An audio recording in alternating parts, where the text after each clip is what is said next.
Good evening, ladies and gentlemen, and welcome to the best possible use of your Monday evening. This week's episode of Jawin with Jack, where we continue our ongoing discussion about organizing and setting up the charity fundraiser dedicated to St Jude's, Gobstein 2. One of the first things I want to point out today is that I am officially changing the title from Roman numeral 2 to numerical 2 because I'm already tired of typing Roman numeral 2 on my finger thing. So Gobstein 2 now it is. It's going to be a numerical 2. Let's change all the branding and all reference. Right. I like the numerical 2 better though. Yeah, no, I get that. Yeah. So joining me this evening, ladies and gentlemen, if you can't read and you had not inferred by the introduction, I'm the Jack you're looking for. Next to me over here on one side is Mr. Michael Dale. Joining me, the deleted account, Gobstinate Fool. Good evening, Michael. How you doing? Good, very good, very good. I'm ready. I'm ready for this. I'm excited. It's going to be a fun night. I'm always glad to have you here. And down below me, we have Hunter. I mean, not like underneath me or below me in any sort of social status sense. Maybe. No, we won't go there because I'm a Goblin King. He's like a Goblin Duke or something. It's like now the Broasaur Jack is coming out. He's a Goblin Marquis, I think. What's that? Now the Broasaur Jack is coming out. He is belittling me on stream. No. I'm way better than the Broasaur too. So that's nothing but love, man. So even they cannot touch my level of elitism. Although they put in a solid effort, and I give them that. No, and Hunter, glad to have you here, man. And in the catty corner to me is Doc, who is a recent victim of the Calarath bug and has joined our server and has been posting the ongoing adventures of Todd and Doc. That's D-O-K. It's a perfectly legitimate fantasy name. Stop your criticisms out there. I heard you. Doc, how you doing this evening? Yeah, what's up, Doc? Doing good. I'm going to hang out as long as I can. I got hockey to watch later. Well, and that's why this is an open lines format. We're waiting for people to come and go as they see fit. So drop some trash talk. And I might actually come up with something worthwhile to say. Good. Well, join the conversation as you can. I'll tell you, as an author, I make more money on the PDFs. Yeah. I only make like $1 on a book I sell on Amazon. Oh, wow. I make like $3 on the PDFs because I sell them for $3.99. Right. There we go. All right. Yeah, I mean that makes sense. Amazon takes like 30%, right? Plus whatever. Plus you're paying taxes. Well, I do stuff on Lulu, and somebody bought the book on Amazon, and I'm like, I want to see how they ship it. And all they did was it came from Lulu in their packaging, and Amazon just chucked it in a box and sent it on, and tacked on like $5 on the price. Oh, that's crazy.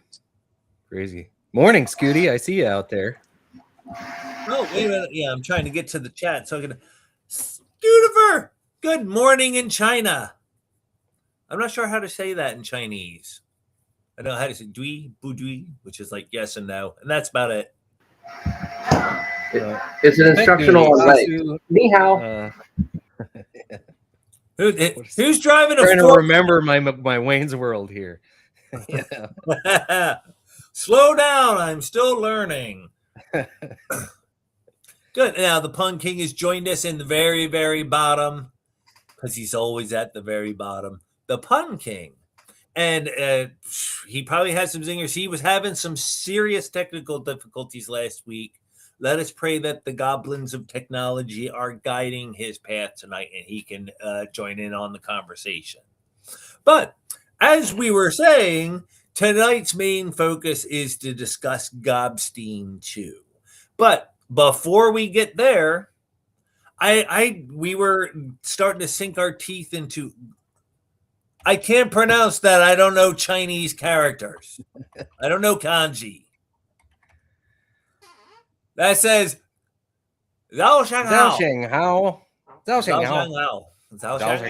So, and again, your guess is as good as mine on the accent and stuff. I respect how intricate the language is spoken. Perfect. We hope that says good morning. Good morning, Scudderfer. Now, and Scudderfer, I want to talk about this first subject first, which is PDF pricing. But later in this one, which I intend to try and spin off into a short or its own video, is we're going to walk through how to become a team member of the Gobstein 2 fundraiser that we're going to set up live on this stream. So we're going to do it all live. We're going to set it all up. I'm going to sign up as a team member. You're going to sign up as a team member. And we're doing this, right? And then we're going to figure out, and one of the other topics, I think, in general, in Zhao Shanghao. And I'm sure there's a natural way that comes to you. Like you can hear it in movies or when you say something, "I caramba" is a lot easier because I've been saying that crap my whole life, right. "I caramba," right. That's a lot easier to imitate. You can be more relaxed, but Chinese, they move their mouth very differently than we do. So as I was saying, we were talking before we even hit the go live stream about PDF pricing and what that is like in the current market. And Hunter, I wanted you to lead off with your major point. What started this as a topic for you? You did a video on this recently. Yeah, so I want to say this was like maybe almost a couple months ago now. And this started because so for those of you who don't know, the very first retro clone that was ever made was a game called Osric. And I don't know if you want to bring up the screen so people can look at it. And so now this is the 2.0 POD book that I got from TTRPG for only $15. This is before taxes, shipping, and handling. It is 400 pages, and it is a digestible, readable size. It's a thick little boy, but it's a good book. It basically, Osric took a lot of the Gygaxian from AD&D, basically kind of cleaned it up, made it more understandable for people. Mm-hmm. Now, the PDFs of Osric, they're always free. They always make them free. But the difference is 2.0, again, $15. But when you look at how much you're charging for 3.0, that just currently came out, you can either get a single POD that they have on drive-thru, or you can pre-order both the Player's Handbook and the Dungeon Master Guide for 3.0. Either way you do it, it's now $90 for a book. To get Osric 3.0. You can bring me back down now if you want. And so, right on. But that okay. So that's. Oh, I'm sorry. That is not you. That is me. That's a slight delay in my. Oh, there we go. We're good. Pardon me. That was for some reason I clicked it twice because it didn't seem to be going, but it was going. It was just very slow. Yeah. Now, as you were saying, $90 to buy hard copies of all three, or the PDFs for all three. The PDFs for 3.0 for both, because they have it separated: Player Handbook, Dungeon Master Guide. PDFs they absolutely free for Osric. They only charge for the physical books, and I believe the $90 POD on drive-thru, that's a soft cover, and the books that are on for pre-order are hardcover. So it's $90 either way. Right. Wow. And that just kind of tied into when I thought about more, and I looked at some of the other issues I've been seeing with pricing in the TTRPG hobby. Is like I mentioned this behind the scene, but there's a game out there. It's called SLA Industries, and it's like, I guess for the concept I'm familiar with, it's this superhero television show role playing game kind of scenario. And that the company that made that game made a Morkborg version of that game. That's only like maybe 100 or so pages, 100 to 120 if I remember correctly. And they're selling that PDF alone, no POD options. They only sell the PDF for $30 on that alone. And it is just, and I started looking at, and it just spurred this entire conversation with just me in general, talking about how like pricing has become so high, and like freaking trying not to start anything with Driving Dragons at all. But on the stream he was on, he tried to say that the barrier for entry to the hobby is so low, and it took everything I had not to yell, and like it's not low if you have to pay $90 for physical books. Okay. Yeah, and that's Go ahead, Michael. like if you need all three, sorry. Go ahead. I think like if you're if you're getting the hardcovers and you're getting 3, 100 and something page hardcovers, like $30 seems reasonable. You get anything from, WotC, you're going to be paying $49.50, even $80 for a single book. Like prices have definitely went up. Now, if you were charging that for a PDF or for a single softback, like then that's ridiculous. Now it shouldn't be, like a $2 or $5 PDF because the same work went into it, but the cost of printing and shipping and all that should go away, right? Like the creator needs to make their money for the time and effort. But like if you're ditching physical books, or you're talking a single soft cover that you're printing yourself, or multiple like that should be way different. Right. And if you can get the PDF for free, like why wouldn't you just Lulu the thing yourself? And why would you actually give them a new thing. The $90 for the, you know what I mean? Give me 1 second, I'll be right back. I need to grab this folder really quick to show y'all. And now, I think that there is a lot to be said for what you're for what was just put there, Mike. And we were also discussing that tangential point, that a very strongly related point, really, that as much work goes into the PDF, like, if I had all of my Calarath books, the same amount of work went into them. Virtually as much, because he does the printing himself, but virtually as much work went into the design and the art and the layout and all that, the actual design of the game system. I think let's use Corpse Kings as an example, because again, that's a great say what you want about AI. He's somebody who produced a very cohesive work with a central theme. My issue with Corpse Kings is not that about if it's a game or not. My issue with it that prevents me from really enjoying it is the layout. I was not a fan of the layout. That's my biggest issue with it. Side tangent, but but the point is, if you just bought the PDF on that one, which that's the default, he's one of those. He's only done the PDF. He didn't have a hard copy available at the time I purchased it. So, yes, you could go and take it to Lulu yourself, but there was no option he had set up. He designed it PDF first. Should it have been, and that seems to be one of those things that, like Hunter, you were saying earlier, is that, it's kind of insulting to have to pay a lot for PDFs if I'm paying $30 for books. But we were also talking about, well, should the PDFs be free? And one of the side notes in that conversation is it's awesome that Osric and Basic Fantasy, and I think Old School Essentials does the same. They're all some sort of open source, Creative Commons, whatever the actual license they're out there, But like Michael was saying, $90 is a pretty reasonable barrier for entry into any hobby.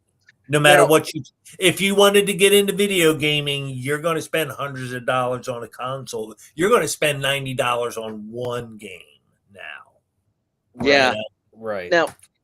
Now, I mean, the fact that the dollar is tanked is a totally different topic, right? Like everything is way too expensive. Yeah. Hyperinflation, comparatively, this is how you make gold matter. That thing that was 10 gold, that's all. You guys have brought so much gold back from the dungeons now that gold is worthless. All the prices are times 100.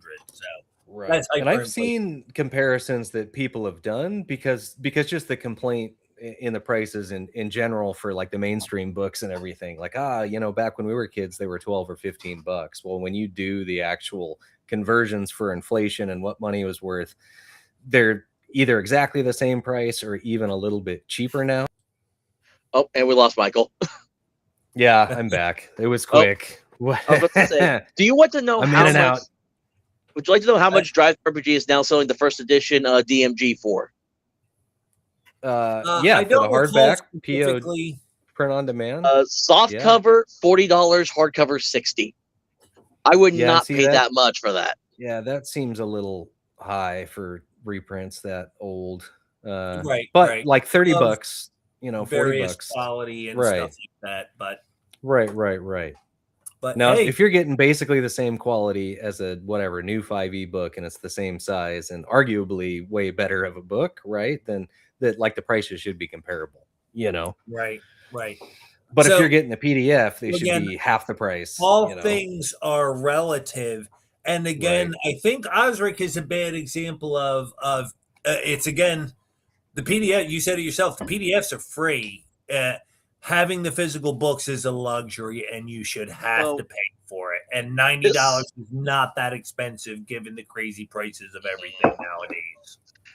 If you're just a middle class working person that you're just trying to live the day to day and you're trying to enjoy the hobby, $90 is quite a lot for just one person. It is. Yeah, no, I it is. understand that. Yeah. Right. That is a different problem. Right. I don't deny that it is, but just because things that's the whole point of being the working class person, is things are expensive for you. That's the unfortunate truth. That is the equilibrium that our economy always seeks, is that the middle class are borderline poor. They're right. It's designed to make us broke and in debt. We should just have PDF game booklets about classic horror films, because books about Vincent are easy to price. And right. The thing that you brought up about earlier behind the track is you said people were going more digital, less physical, and I would say you're wrong. The companies are going more digital, but the people like us and others in the hobby, we still want our physical books. We still want to be able to purchase them, and I buy the physical books, as I like to joke, in case the EMP ever strikes, and I no longer have access to my phone or my laptop, and I have I at least have pencil, paper, and my books. All of which are valid things. I think you're right. Like, that's one of the I think even more so than like book readers, fiction readers, we have clung to physical books because, well, again, I think we're one of the few activities that involves books and being social with a group of people around a table. Right.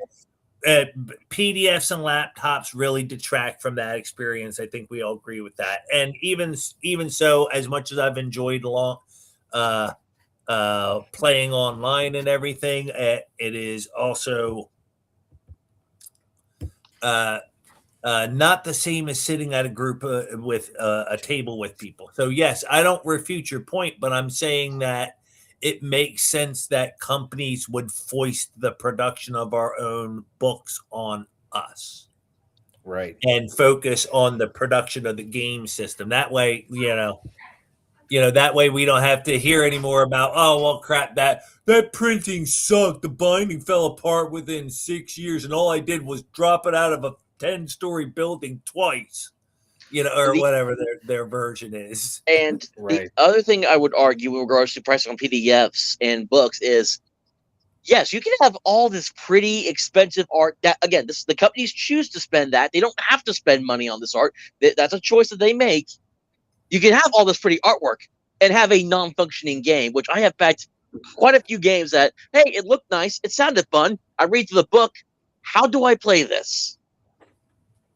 Don't make fun of 5.5 like that. That's not even a pun, that's just truth. That's, yeah. Like, yeah. It's like, because it sounds like you made the mistake of buying the book, Doc, and trying to read through and understand it. Well, and realistically, though, in the indie sphere, I've heard that criticism most about, I think, Morkborg, really, that the people who play it actually say, yeah, the system is not actually all that robust and easy to use at the table, because it's a really cool book, but it's really hard to use as a role book, Morkborg is a working and functioning system if you can fucking read it. That's the problem. There you go. That's why you have to get, when you get Morkborg, you have to get the bare bones one, because it's the only readable version of the game system. I would like you can't go too far with your art and layout. I would like, but people do want art.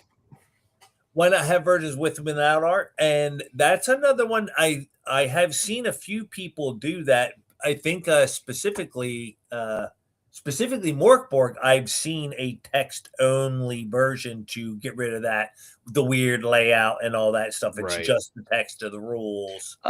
And Lamentations of the Flame Princess did the same thing too. They have a non-art version. The only issue is he didn't condense the book pages down, so there's like literally just blank pages where the art would have been spots in the everywhere. book. Oh yeah, that wasn't a and good it's call. so ugly. Right. Okay, so that's a different thing. Yeah, and at that point, like, kind of a Word document or a text document is better. Like, whatever. Probably not actually. I like the EPUB or whatever because it's much better on a tablet than anything else. I don't like PDFs on a tablet. That's a good point. I actually have some experience with this. Going to EPUB for some distributions mean you have to get rid of art and charts, so you have to be able to live without them. And even if you try to reproduce the charts, you can't guarantee that the pages are going to display the way that you intend them, because depending on the size of the reader or the shape of the reader, if you make bullet points, for example, they're not going to show up the way you intend because somebody's going to have paging different somehow. Now the world of bookmarks and stuff has gotten better, but in general, there is a reason to go artless and publish EPUBs, which I've done that before. And nice. My case is I had a totally free thing I wanted people to adapt, like I followed the curse of wanting to make my own universal system, so I did, and I have the one with art and the one without, which is the EPUBs, and that got me to a lot more storefronts. But that is a decision you have to make, and going PDF instead of EPUB and just choosing to do that to get your charts in is actually a common thing people do. But you might run into this where going to EPUB is a good choice, but you have to sacrifice the art. I think one of the guys I was talking to, because I mentioned this, because we're also talking about, like, even though I would never buy a $90 book, I will not ignore the fact that yes, the cost of making books has also increased exponentially over time, to where the guy I was talking to about this earlier before I got on here had a direct line with Susie Finch, one of the creators of Osric 3.0. And apparently, on the books alone, from their side of the sales, they only make like $10 per book, which is really, really on the low end of how much they should be making off per book, in my opinion. Like, you should be able to sell a book affordably and make like at least 20 off of a book sale. That would be my opinion on it. But this is why I don't do business. I have no clue about the business concept at this end, so I could be missing some things. Well, I have a saying: beware of people who have strong opinions about things they know nothing about. I mean, I don't think you should have to know everything to be able to have a strong opinion, but at least I had the gall to know when I can or can't be wrong. Well, I would disagree. It is impossible for you to have a strong opinion about something that you don't know much about. Your opinion is baseless if you don't know much about it. So you're entitled to your opinion, but I will ignore it for the most part. Opinions are like assholes. Everyone's got one. Yeah, exactly. Now, but however, I liked hearing the reality though, and I like this other topic of what value is the system and the text in and of itself that justifies a high PDF price. Because if I were to ever write a goblin related game system, I have no plans of doing such a thing, of course. But it would make my life much easier to just release it as PDF and allow people to print it up as they see fit on their end. Right. It's actually a huge hassle to do all that other hard production and get it all set up, and but because drive-thru is so picky with sizes, and even Lulu sometimes will be picky about the file orientation as well, or like the the margins, the layout's going to be right for POD, but it does make sense to do it. Maybe it won't, but that's been a consistent problem. But the point stands that my life would be much easier to just publish my stuff as a PDF on itch, and if you like it enough to get it printed up, go do that. So that's kind of how Cyrus does things with his account, Right. So why But I've seen that conversation that some people rejected it. $20 for a PDF? No way. And I even kind of recoil that way myself because we're used, like Hunter was saying, we're used to thinking of them as, well, you wrote a book and the real product is a book and the PDF is just a scan of it. I think we're inverting that. The real product is the PDF. The real value is the text and the charts and the rules and the thoughts, the intellect in it. The paper and the glue and crap, that's all crap. You can take care of that yourself. Do whatever you see fit. A cheap photocopy will be fine for some people. Some people want a nicely bound hardback. And if you take my rules and print them up in a leather hand stitched bound volume, send me pictures of it, please. I think that would be awesome. Right. You keep finding subjects that I'm going to be serious about. Please, yes. So, you're also not just making it for an audience of one.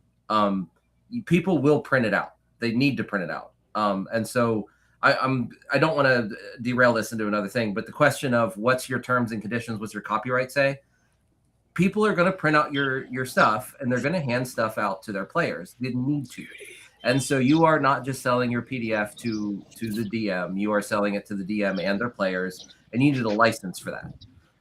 So that's actually something I found with one thing that I had put together. There was basically this universal thing that could be used in any system, and that was the value of the product. And I knew people were going to print that out. So I had to try to make it so in a way that's like, well, please don't resell this portion. Feel free to print it. Right. Or just pirate it in general with the PDF. I honestly, at this rate, if you charge $1 with it and it's on, archive the next day, then that $1 will be the only dollar you make. So should you price it at 10 or 15 to maybe get a few to make some money before it's out there? To where if it was a book itself, you wouldn't get and that. Welcome Scudder Mike to the screen. What up, boys? Big What's Mike? up, guys? Glad to have you. We're glad to be part of your morning walk and to know that you're just getting into a work day and I'm just still recovering from mine. So yeah, it's a weird juxtaposition we live in. And I get Mondays off. Haha. nice. No, I could ride my bike and be at work really quickly, but the morning walk, it gets me in my zone. So I can dig that. I find bike riding is like a little bit too active and sweaty for me, whereas walking is a little bit more chill. So I think I would do the same. So, Jack, I'm curious. What was your? So you have played in Mothership module that I ran for you this weekend. You've played in it twice, and in the first game I ran in Mothership was for you, and it was that module. And now I've done, I think, about a dozen runs with it, so I've kind of perfected my style. What would you say worked really well with focusing on the horror in the first attempt and then kind of focusing more on the NPCs in the second attempt? What do you think? What was your perception of that as a player? So in the first one, if memory serves, actually, that was second for us, and I was playing Dr. Mess in that one, and in that one, I remember maybe it was a character difference for me, but I remember being much more engaged with what was happening in the creature itself, and the characters there were much less memorable to me.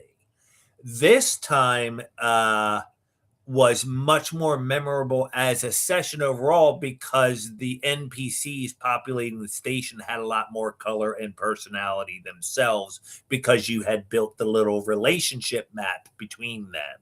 So you had all these little dramas that you just dropped in like petty, normal, great stuff. I loved that. And as a consequence, I now remember the characters much more clearly that we interact with, whereas through the first one, I didn't even remember any of their names. It just didn't matter. They were just there to be, they were extras to be killed by the monster. we got into the action a lot more quickly in the first attempt. What did you prefer, like a slower burn or like action intensity? I liked the second one much better. I need emotional investment to get into a game. I need to care about the characters. I need to care about the place we are. Not that there isn't a time for the other way, but that's more of a war game or a chess game. That's like, I'm not so invested in the characters in chess. I'm not worried about what's the emotional state of the bishop before I move him. But for a role-playing game, I like the cast of characters to have a little bit of depth to them. And it doesn't even have to be a lot. It can be what it is. It's that thing. It's just a little thing that implies so much more behind it. We care about the rook a little bit more because things for him are always going sideways. Oh, That's very true. Mothership is another game I kind of have an issue approach with. is usually pretty straightforward. oh, what's your issue with it? How they do their pricing on that as well, because I was like, oh, that was another one, because I will not go off on the core box set because you get so much with it. I can't buy it, but I will say for all you get with that symbol. However, if I want to I hate that they don't put any of their other PDFs on drive-thru. They only did the player's guide. You can only get the other PDFs through their site. However, That's not true anymore. You can go on the drive-thru and get them. the Warren's operations manual is still not on drive-thru though. It's not there. I tried to find it. It's not on drive-thru. I think I looked last night and it was there along with the ship manual, the player's guide, and all the modules. So, yeah, Okay, maybe. so it has changed this last time. However, they are charging the exact same price for just a PDF by itself and then the physical copy with the PDF. They want $20 for the PDF, which I'm like, if I was getting the PDF with the physical copy, yeah, I'd pay $20. PDF by itself, though, Right. Well, Yeah, there should be some price difference. if you I check, mean, even if it's only $5 less or whatever, like there should be some price difference. So check now, because if you buy the physical copy, you get the PDF for free. It's 20, or you can get the PDF for 20. So I'm looking at the site right now. Right. I click on the PDF option and it says $20 for it. It did not change the price. Right. They're charging the same amount. So I'll I mean, check you're to see if probably it's on still saving money drive-thru to because see you if don't it's have Unless different. you're paying that Arkansas Right. tax, Hunter. We put it like an extra. I haven't. E Well, this is there. before. This is before all the taxes too. I haven't even checked out yet. This is before tax. This is flat. So now this is very cogent to the discussion that the point that I was saying is we were discussing how much are those PDFs, the content, even if you include or leave out art, if you take just the words, the rules, the background, the mood setting, everything that goes with it, what are those things worth themselves? In an RPG, are those not the actual product? I keep coming back to that point. So yeah, no, I definitely think so. That's the meat and bones. That's the work that went into it. I think it should be a little bit cheaper because you're not paying shipping and for printing costs, but that's the product, if right? you want to play Mothership RPG, you can play it 100% for free. If you go to Tuesday Night Games, you can download the Player's Survival Guide, which is 100% of the rules for absolutely free.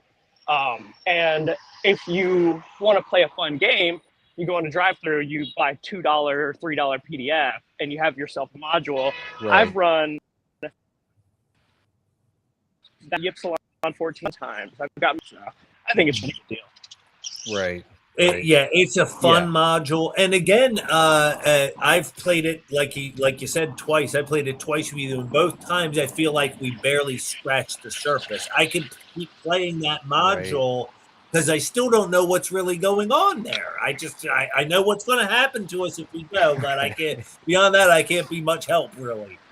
And one of the things I recently picked up the Mothership set from my local gaming store, Immortals Inc. Yeah, Carlos. And I was immediately smitten. I was skeptical. I would drug my feet on it. Even though we had played, I hadn't really invested in the roles, and I finally picked it up. And that box set is so worth it. even for those, like if you whether you love the game or you get a chance to play it or not, it's one of those few RPG products that's worth it for the aesthetic value in and of itself. I think the book of the urban legends of space, whatever that whatever that third book is, the scenarios is just such a fun and great read all by itself, with endless ideas. Each one of those could be an Event Horizon like movie in and of itself. So Nice. I again, hats off the mothership. The people involved with that had a very concrete vision and executed it well, and that's something I respect in any artistic work. Right. Yeah, I still have yet to play Mothership myself because I do have that free player's guide PDF. But the thing is, it doesn't give me a whole. It tells you how to create a character, but not really so much. And now it doesn't give you a full like how to play the game experience. You would have to get the Warden's operation for that kind of part. That's where my kind of issue lies with that. I don't feel like the player's guide by itself gives me enough confidence to be able to try it out on my own.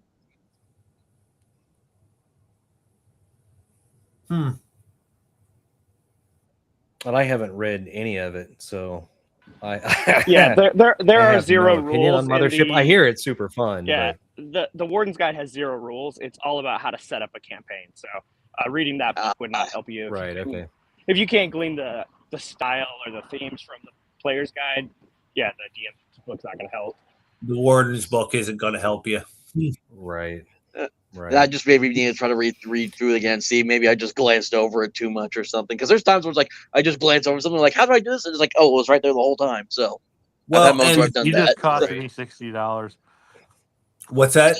You guys just costed me $60.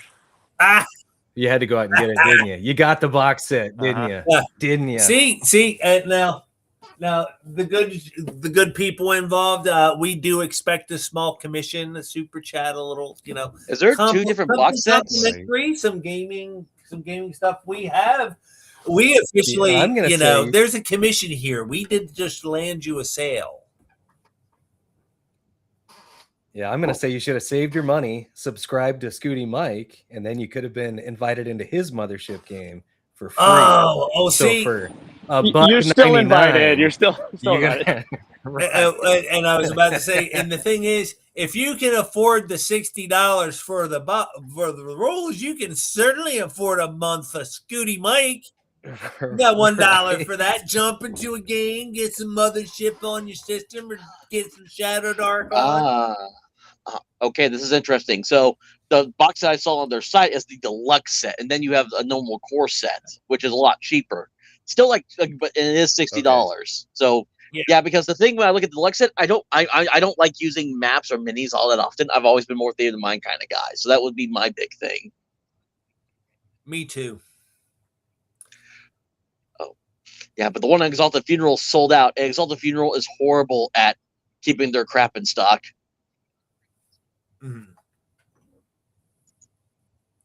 All right, so yeah, Theater of the Mind is fun, but I will say, so Jeremy was peeking through some miniatures that you can buy on some website, and they were all ships, and the guy just makes them himself, but they come with a manual with all the stats and like full color, beautiful maps of every ship, which I haven't seen, which is super cool. So if you buy the miniature for whatever it is, $10, you also get like 100-page PDF with every room on the whole space station broken down, and like that is cool. I'd like to see more. If you are into minis, like why not get the person's hideout as well, or the whole ship layout, or whatever. Like that was super cool. That's a great thing. I need to shout out BK Gibson writes, Ben of BK Gibson, because he does his adventure sites. There's been a few times where I need some sort of a site for something or other, and I go,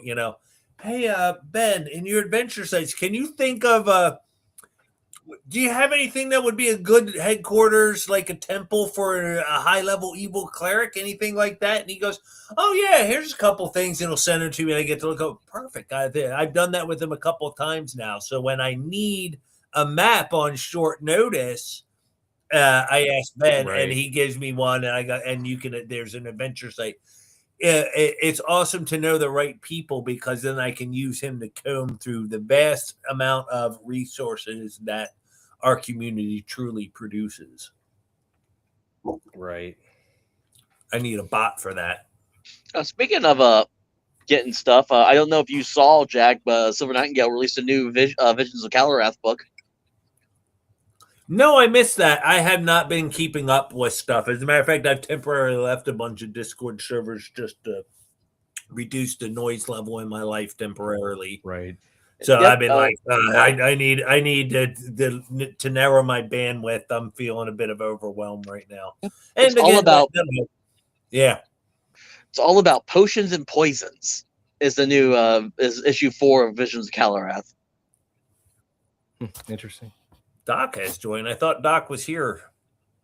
It looks like he left again. I know for some reason it glitched out on me earlier, where it reset everything. I've got 2 docs in here now. Oh, there we go. Yeah, there goes one doc. We're going to remove the first doc. It's Patty. What's up, Patty? Hey, hi, Patty. Calling us nerds. We know who you are, buddy. I know you are, but what am I? Right. Takes one to know one. Yeah. Mike's making me feel like I need to be walking right now. Like, I feel like I'm being lazy, stuck in a chair. My back's hurt just watching him just walk. Need to get up. I know, yeah. Around, oh yeah, okay. I bet you there's a section of the audience that's getting motion sick from seeing you should. Here we go. We'll zoom it up. There we go.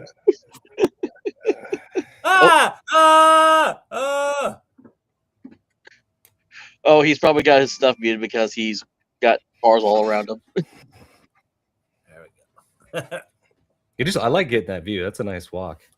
It is nice. And it's early there, right? Like the sun's just coming up, kind of. Yeah. Well, I think the sun comes up at 5, but it's almost 8. Right. Yeah, it's almost 8 here. So.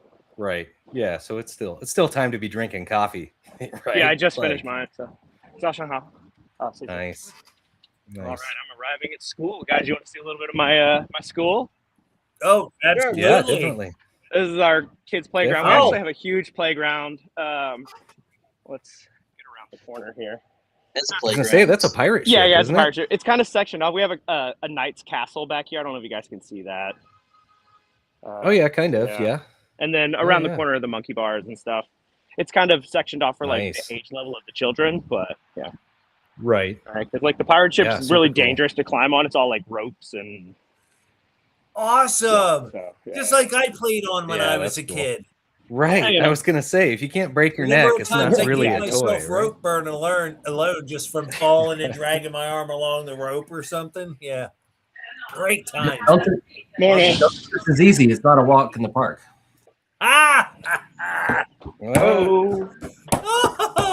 All right, boys. I'm probably gonna have to wrap it up soon. I am at work officially, so.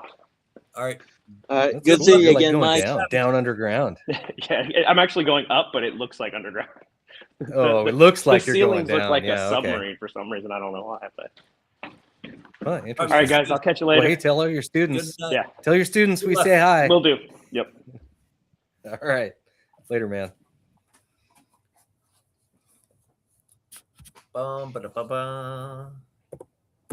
St Jude. All right, but like I was going to share, like I got these folders. There's 3 books I printed out and put in folders. So this was the first one I did. This is actually This is actually a first printing PDF version of Deities and Demigods that I happened to find. Completely good. So it has Cthulhu and Elric in here. I think I took this one to Office Depot and I printed all the pages off. It was like $33 or something like that. And then my dad was like, "You can just print them off at the house." So my next thing was I printed this giant. Because this is Fool's Gold. It's the Bellowing Wilds. It's based off a YouTube series. Right. And I think I got like maybe 600 pages in that. Oh wow, yeah, that's a and I actually ended up going through all my dad's toner on the printer, printing this thing out. I was gonna say it was probably cheaper because I printed cheaper to have it professionally. Well, I printed this one in color, so that would probably cost me more doing that.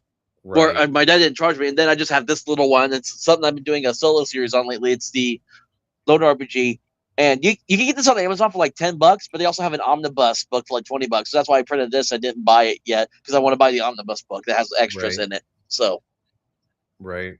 But yeah, definitely. But yeah, I would much rather just print all my. If I could afford it, I would just print every single PDF off and just make them in my own little folders and put them on a shelf. Right, they're nice. I mean, PDFs are convenient. You can zoom in, you can search, you can scroll through pages super fast. Like I love to have a physical book, and I usually won't get stuff unless I get the physical. But I love getting the PDF. Because that was the other issue, especially if you're gonna have a laptop or want to look. Yeah, that was the main issue I had with the Corpse Kings was I can't read it on my phone because of the format it's in. It's hard to read on mobile. Right. Yeah, and with the PDF, trying to zoom in on mobile, like reading, you got to print it sideways. I hate holding my phone sideways. Like EPUB on your phone is good. PDF is good, like on your computer. I can read I have like a bunch of game TTRPGs on my phone that I can read PDF no problem. It's when they do like the double page format or the landscape format is when I have the big issue with it. Right. Which is why every time like there have been people that have made like single page view PDFs because I hounded them on it. Right. Well, I did that like with the Rudiger's playtest when I wanted to print it because the way they did it, it was, they were individual pages, but they did it as one big layout. And there was just no way to print it right. So it was like, okay, I'll just split this apart myself. I mean, I had the software to do it and just made them all single page. Then I could print it out nice and easily. So yeah, and I don't know if they do that on purpose or if that has to do with layout going to the printer or what, but who knows? But yeah, don't do that. If you guys are creators, don't do that. Give us single pages. Yeah, and then freaking people, and the other big thing is people charging for quick starts now on some of these games. People want you to buy quick starts, and I'm just like, are you kidding me? Yeah, unless it's like super cheap and a lot of work went into it. Like your quick start rule should be free. Now, if they're printed, if they're physical, if you're getting some box set, then that's totally different. But like a quick start PDF is kind of as a play test to see if people are interested, not it's to get people to spend the $90 on the books later, not to rake them in, right away. Right. And again, it's hard to think of the indie RPG that has a $90 buy-in. Like Hunter bought that because you love Osric and you're enthused about it, but that is still a hefty price. That's a huger problem, and I hope that we take further steps in like Troll Lord Games, awesome dudes. I'm glad that they're building the facility that they're building. Because this was another thought I just had was like, this you can still get this on DriveThru RPG for now. Who knows if maybe someday they're going to take this down and then you're going to have to be forced to get the 3.0 version. Right. Well, download it now, folks. So, I mean, it is missing some of the magic. You will own nothing and you will be happy. But still. Why is it that DriveThru is the only game in town for this? That seems to be because we keep hearing it. I hear a ton of complaints about DriveThru RPG, and they do this, and that means that's all we can do. Like you just said, there should be. So what? They removed it from DriveThru RPG. One of the first, right? It's still available. People can still get them for free because it's got its own website, right? Lulu is also another good one as well. Mr. Pet-Eye. Greetings. Leprechaun has returned. I know. I was the first guest on this channel, and I'll be the last. No. I was one of the first set of guests. I forget which one I was. I remember I was sitting in the parking lot at college for trade school. Were you? Yeah. It was back when you was doing the Rumble stuff too. Oh, right. Yeah, when I was testing my first official show, like my first actual interview was OSR Dwarf. Mm-hmm. And that was Yeah. after we had done the Gobstein, but like it was you helped me get set up with Rumble and everything. I remember that you were my first because you hopped on the stream talking me through how setting up Rumble and getting a stream up and running in the first place. So thank you, Patty. Getting me over my bit of boomerism. Like all this technology. It's just a series of pipes. So we were talking about layout. I think that was right about when my stuff cut off because I was getting this camera set up. We were all over the place. See what I've been working on. Oh, share. Please do. Yeah, let me make sure that I hopped on as fast as I could. So I'm gonna have to make sure that my it's not. Oh, don't embarrass me in front of my friends, computer. Not recognized. Cool, man. So cool. while you're looking, Patty, I mean, we've kind of been talking PDFs versus print. I mean, obviously, a PDF shouldn't cost the same amount as like a hardback book, but the work that goes into it is where the actual value is, whether it's printed or not. So where's the happy medium where everybody can feel good and still get into the hobby without being completely priced out of it like gas right now? Yeah, the print at home revolution is where it's at, guys. That's another thing that I've also did is printing all these booklets.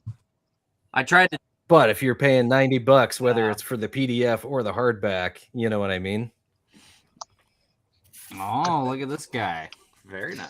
Yeah. This is why, because I do have a game in the works. I'm making mine a printable booklet format because I want it to be affordable, and I don't want people to waste like hundreds of dollars trying to make it their own like print hard copy. I want them to be able to print it out in a booklet. They can take it to the table and they can play it.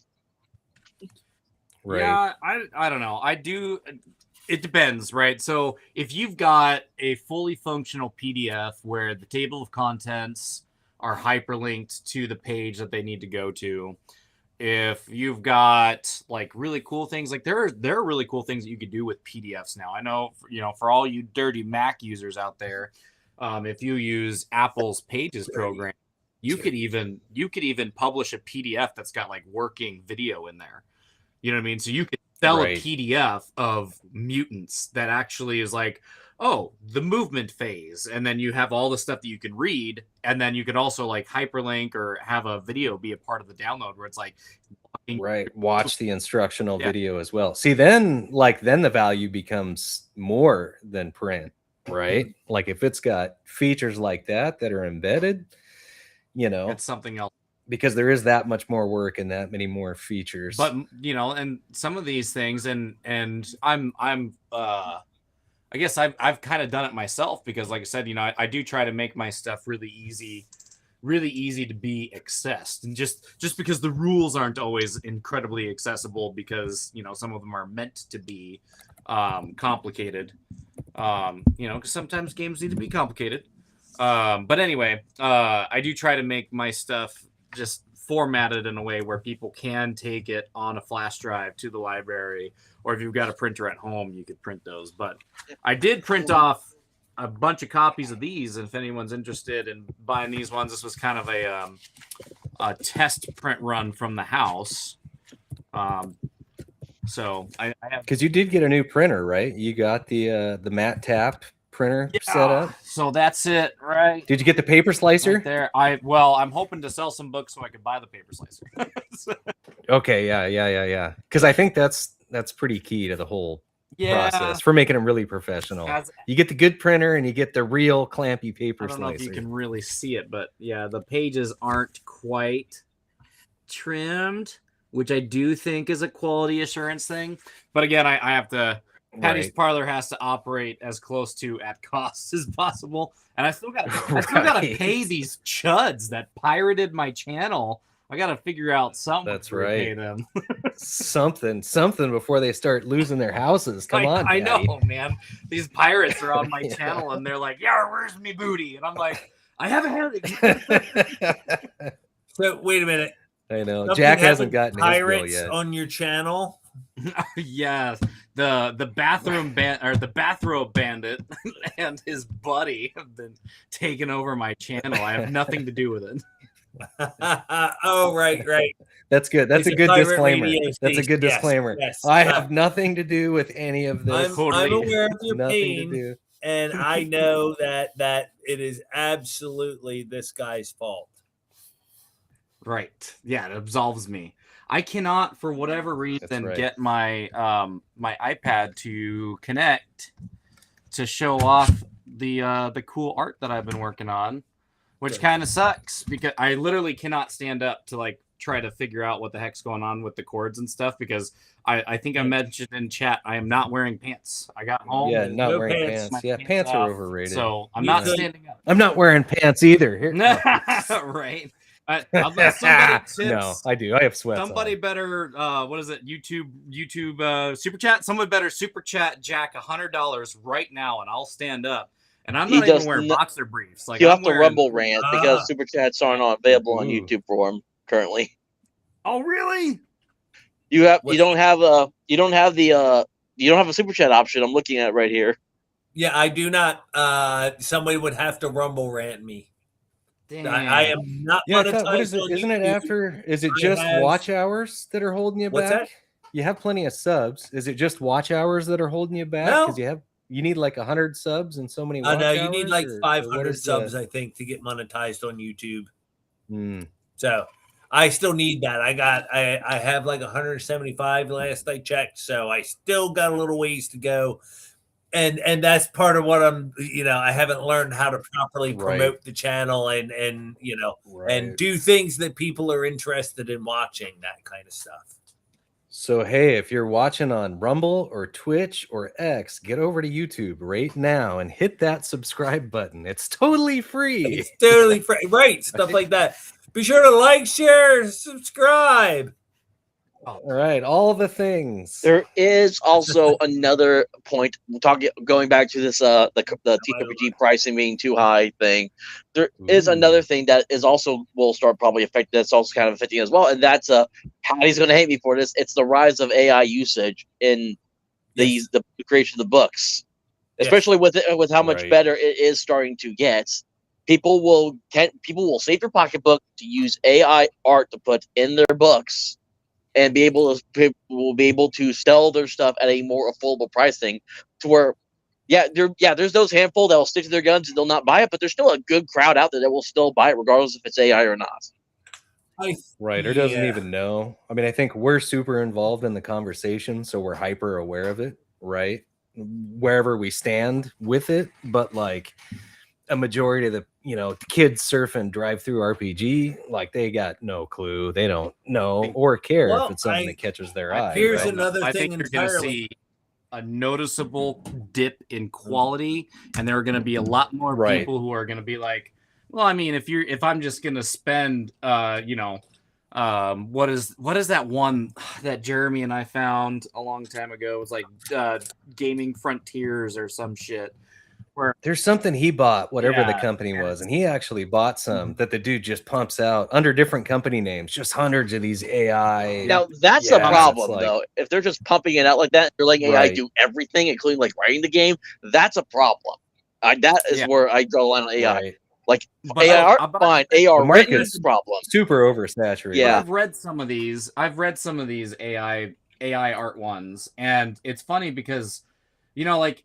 There's a couple of things that I've come to recognize are going to be almost guaranteed. Is that if an overtly and 100% their personality type woke person makes something, it's going to be garbage. The other thing is, more often than not, it's not a guarantee, but more often than not, somebody who outsources art to the AI or even outsources proofreading to AI, you're going to find that there's a severe dip in quality. Because it's, I used AI for the art and people are already going to ding me for that.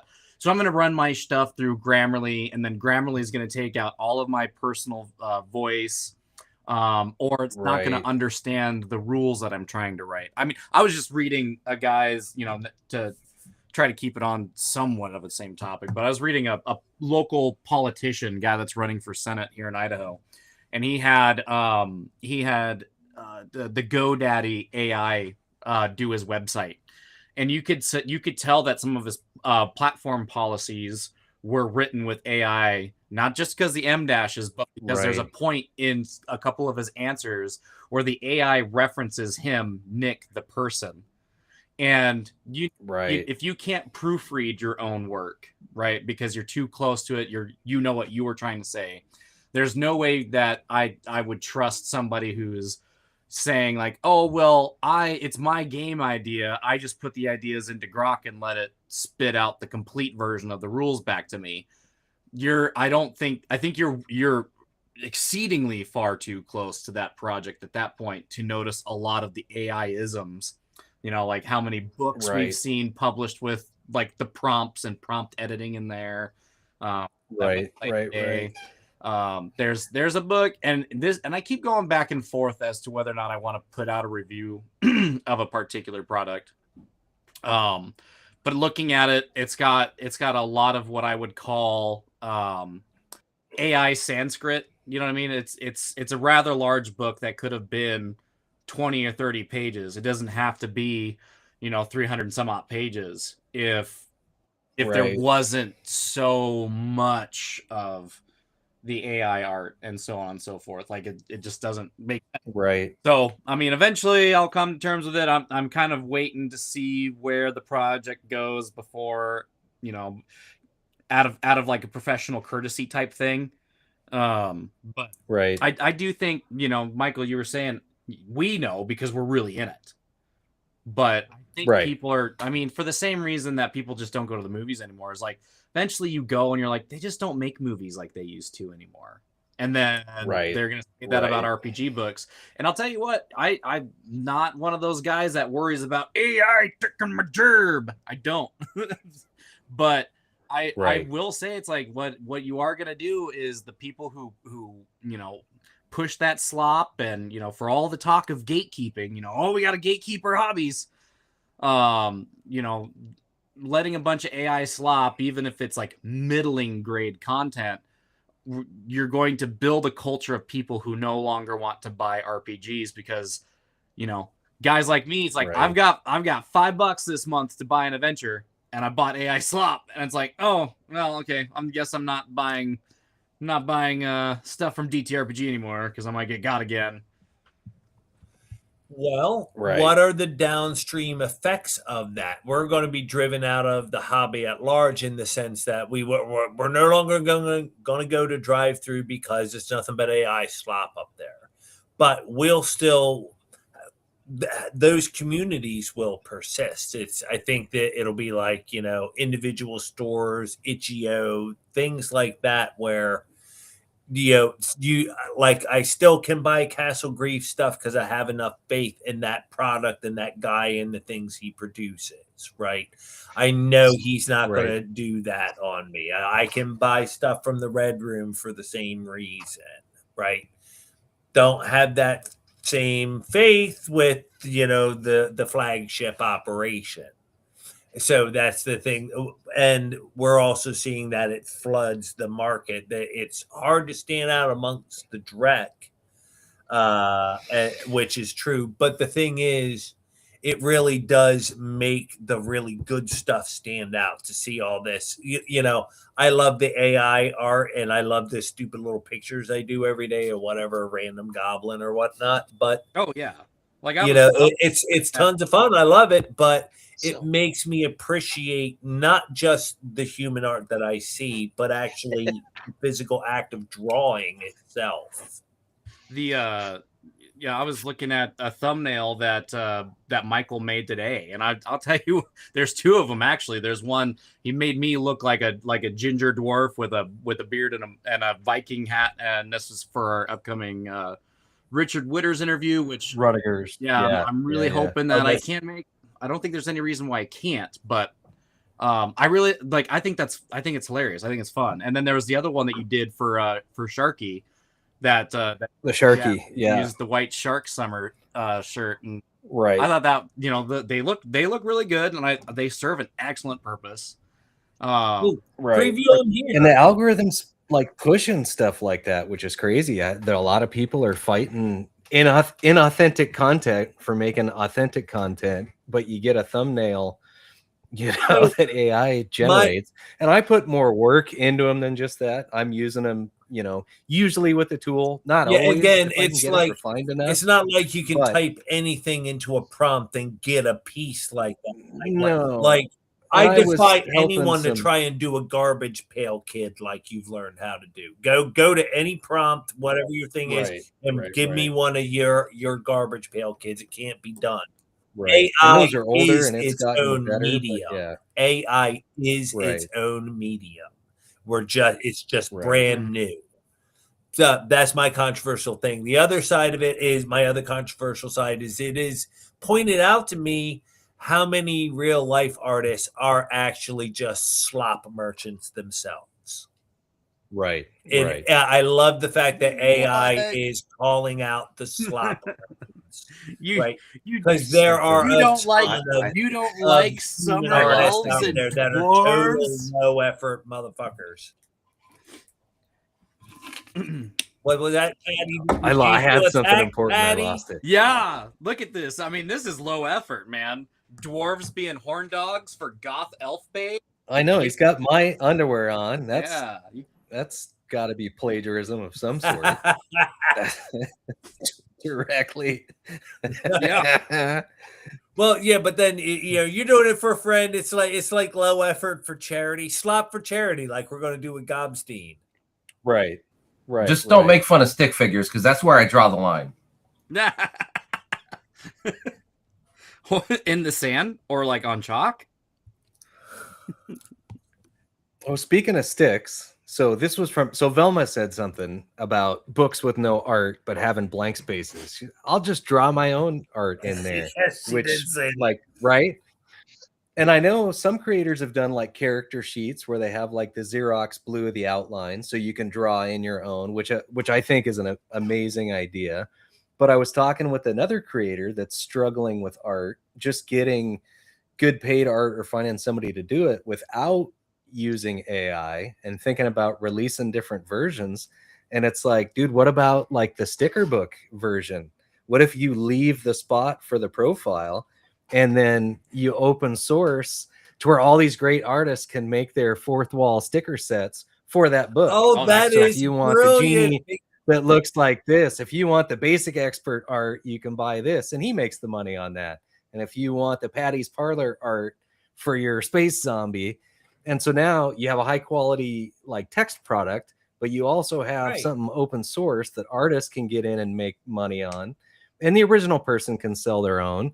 But you can get the AI set, or you can get the Patty set, or you can get the Richard Witters sticker set for this. I love it. Like that would be a great. You can release various editions fun of your game with art. Like here's the Patty's Parlor version of Gutters and Goblins. Here's the Richard Witters version of Gutters and Goblins. That could be. And then softback, hardback, but you get whatever sticker set you want with it. You get, What's that, Hunter?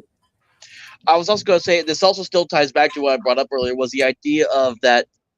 Again, this is just me personally, that I view the game a lot more more of a value that I would like the actual art. So like we brought up Bork. All this pretty metal hardcore stuff, and you can't read the fucking thing to save your life. But at the same time, like we won't originally get invested unless it doesn't have a cool cover art or some cool art just to catch our attention. Once we're in there, all we really want is the rules. And if it's been out there and played, then like people will jump in without it. This is slightly modified, commercial free because it's old art. Mm-hmm. And there is nary, but it does have art. A few pieces. What? There's like 3 or 4 pictures in there. Now, great example. Right. It's a great example of that's another thing that it is a peculiarity of our hobby and community is I've heard creators lament that as I've tried to release books without art. The audience demands it. People say, I'd buy it if it had art in it. Right. So it's exactly what you were just intimating, Michael, that but I don't think you need a ton of art.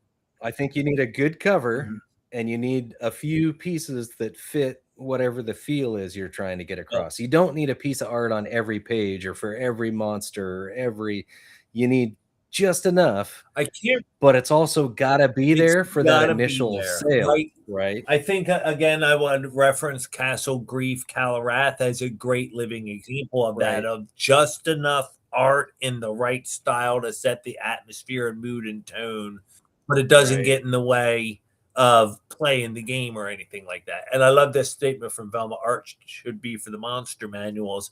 As a matter of fact, I remember a YouTuber, I can't remember who said it, but someone talked about how the art in these books should be informative, particularly in monster manuals. So it wouldn't be great to have just random art of different stuff. Like the picture next to the beholder entry needs to show us what a beholder looks like, hopefully from multiple angles if it's really weird, right? But that's that kind of thing. The art in the monster should be instructive and informative. And I think that person argued the same thing, that the DMG and Player's Handbook is the same. The art in those should inform you on the style and themes of the games. And I think all the artwork that was in the old school D&D books should be. What? Sorry. No, you're good. Go ahead, Hunter. I was just finishing my statement that the art is one of the things that makes the first edition book still so beloved. They wouldn't be as great without that art. Go ahead, Art. I like all that artwork in the old school D&D books. That should already be what's public domain at this point. There should be no reason why WotC has a hold on the old school artwork for Dungeons and Dragons anymore. On the newer stuff, yes. On the old stuff, no. You lose that right. Right. I don't know if it's quite that old. What is it? 50 years, 75 years? Or as long as you keep making new products, can you renew it? I think it might be a little bit. Yeah, and I don't know. I'm willing to say that if they bought, if they bought the rights to the art when they bought the company, then unfortunately, it's theirs. Aren't companies supposed to? And then aren't companies supposed to put stuff in public domain after a certain amount of time? Like they can't just hold on to it forever. They're actually supposed to, by law, release it. No, I think it's a much longer term though. Like public domain versus like Creative Commons is a little bit different. Right. Yeah, that's my take on it too. Is eventually everything goes into public domain technically. However, we have also seen huge corporations, Disney, that have actually lobbied to have the laws changed so they could keep possession of their characters. For some reason, they still think Mickey Mouse is that. Steamboat Willie finally made it, right? Like he actually, which is Mickey Mouse, but like that version of him finally hit the public domain. Like last year, or something like that. Yeah, and I don't know if like how old is that? Is that from the 20s, 30s? If I create an IP, and my sons are actively doing something with it, that I do feel like your intellectual property should belong to you and to whomever you pass it. Now, if after you die they choose to sell it or something like that, I don't know. I'm willing to hear. I know, like Black Lodge Games, they have a pretty intelligent opinion on this, and I don't want to speak for them, but they made a case, and perhaps everyone should go over to their channel and ask them about that. But I haven't been convinced quite yet. I do think that intellectual property is definitely something that's worth fighting for to keep. Right. And I know that's not very convenient for everybody, especially people that really want to protect IPs from what a lot of entertainment industries have been doing to our beloved IPs. You know what I mean? It's just, I don't even want to speak some evil into existence. But I do think that IPs should be protected, because at some point, you know, it is like you're right as a human being to own the things that you create. Right. And like Velma said, it is something like, yeah, Jeremy, 70 years after the death of the author, if it's something that can't be replicated. Velma, something like 95 years. I mean, once it's been 10 generations and in the zeitgeist, that's different than in a few lifetimes, right? But yeah, no, it makes sense. If you create something and you've got a company, you're actively using it for whatever, you don't want it tarnished by somebody else. Yeah. Like, you should be able to hold on to that. Yeah, I think Ginger Fraser in particular, I know the video he's talking about, and he makes a really great point in general, in that all of the IPs, all the franchises that we lament, it's because they're in the hands of people that are idiots and they're in the hands of these people that own the property, right? If anybody could do Star Trek, we'd have awesome Star Trek because the best would float to the top naturally. You wouldn't be for sure. Or you'll just be drowned out by every dude with a bunch of Sea Dance credits. You know, some guy sitting in his house with a million Sea Dance credits is going to be able to turn out as much Star Wars or Star Trek slop as he wants. And if you want to find the good stuff, you're going to have to wade through thousands and thousands of hours of bullshit and nonsense. Like, I don't know how that's exactly tenable. And again, that kind of brings us back to the cost of the PDFs. You know, here's the trick. All that slop is not for human consumption. It's for AI consumption to refine itself further. You don't think that creates like a really bad negative feedback loop? No, yes, currently, yes, it is. Yes. God, think of what it was a year ago, 2 years ago, 3 years ago, and where it is now. A month ago. Where is it going to be a year or two or three from now? These are problems that they are, I promise they are working on these issues specifically. They know this. Now, here's the thing. That's the thing. You can't predict what it's going to do, so they have to react to problems as they come up, and this is one of them. It's like, holy crap, it's warping itself into insanity. Well, you know, we've got billions and trillions of dollars invested here. They're not just going to throw their hands up and go, oh, well, I guess we screwed it up. No, there's very smart people working on this exact problem, smarter than any of us. Smarter than all of us put together, possibly. Why do you have to keep picking topics that I'm not going to tell a joke about? Data annotation, which is what drives the training, they try to kick out as much AI generated content as possible. They do not want to train on AI output. So one of the main purposes of hiring annotators and taskers is to give human feedback on AI output to make it better, or to only provide human feedback as training. So they're very strict about it. They do not want anything generated from AI or anything like summarized by AI in the training data. Now there's probably a million other types of models that do single purpose things where maybe that's valid, but in general, you don't want it to train on output of other AIs. That's really cool. So why do you is that a myth then, or is that a more recent correction that we've seen in response to that problem, as I stated, which is more the truth?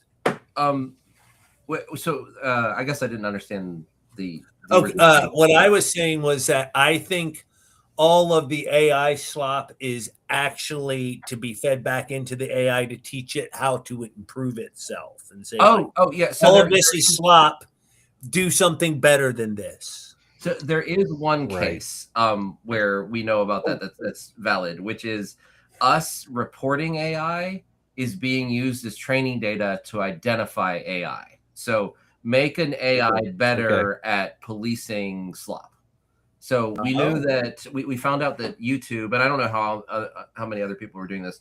We found out as a society, we found out that YouTube was deceptively taking our reports and using them to try to improve their platform for AI detection. Obviously it didn't work, because right now Rumble is doing awesome because YouTube started banning people who've never generated content. So obviously YouTube's effort sucked, but that's what we found out is they were trying to use what we would never expect they would train against on it. So, and just a quick word of warning to everybody, just be aware of what can be trained against. So like Copilot, GitHub Copilot and Microsoft Copilot are technically not the same thing, but GitHub Copilot automatically enabled training off of your source code if you use it last month, and you had to manually go in and turn it off. So if you use GitHub Copilot, make sure you go in and turn it off. But be aware, Google Docs started this. I think they backed off of it. This whole YouTube thing. Any comments you have, a lot of publishing things out there, like Draft to Digital, I think was the one that did a big thing out where they asked all the authors, do you want your work to be put in training data? And they did this early on, which actually, to their credit, is awesome. But that's the kind of stuff that the trainers were looking for. So you have to be we need to keep our eyes open. When is my stuff being used for training? And do I even trust where they're going to store it? They're going to anonymize it, quote unquote. I have air quotes, but my camera's not working. Anyway, they're going to anonymize it. Where are they going to store it is the big question. So, a random thought that this inspires for me, and just tuck this away for later consideration. Is there a fair and worthwhile way to attribute a training fee to people? So we want to use Patty's art. Patty, we want to use your art to train our AI. What do we have to pay you for that right? So you say that, but there's actually there's an AI music generator that a musician made, and he went out of his way to find smaller and indie talent and their stylings, and people who generate music using their stylings do get it's not what, I don't know if you call it a commission rate or whatever it is, but every time, it kind of like how YouTube ad pays out, where for every view you get, it's the same idea. People pay the subscription, and each time they use your specific talent that was the inspiration for the generation, you get a percentage of whatever those tokens were worth or whatever. So while I personally wouldn't use something like that, because I give a lot of my stuff for free as it is. But anyway, taking my own stuff out of the equation. Yeah. Then isn't that a contradiction, Patty? That means your stuff is being scooped up and trained with automatically anyway, if it's out there for free. Wouldn't you rather get paid? Wouldn't it be better for you to get paid in cash? Well, but I like what you just stated, though, is much more what I had in mind is, what if there was a way to tag you for credit that when the AI uses you just get a little pating, like, a quarter of a penny. Right. Like a royalty. And then they have to send you $1 when that happens 4,000 times. Right. But when it's AI swap, that could happen. What's that? We used to make fun of dudes for being sellouts, man. Like, that's just, like, I get it. If somebody and I think Hunter and I have had this conversation before. Where it's like, if I do client work for somebody and they upload my artwork into an AI, there's nothing I could do. I'm not gonna bitch and moan about it, but I am gonna be like, you know what? Obviously you've got it from here. You don't need my artwork anymore. Old man speech incoming. Yeah. You might not guess this to look at me, but I myself am rather a hippie and quite against the man. And having had a lifetime of going, I don't want to sell out, man. I can tell you one thing for certain. Sell out, man. Sell out. Go get a real job. You're doing the right thing. Get a real job. Get a nice, stable income. And because all of that don't sell out stuff is an empty bag. You got to that always boils down to, you have no right to charge money for your work. This is where the Black Lodge Games guys are right, which is kind of ironic. They have their opinion about intellectual property, but they want to charge for their work and their time.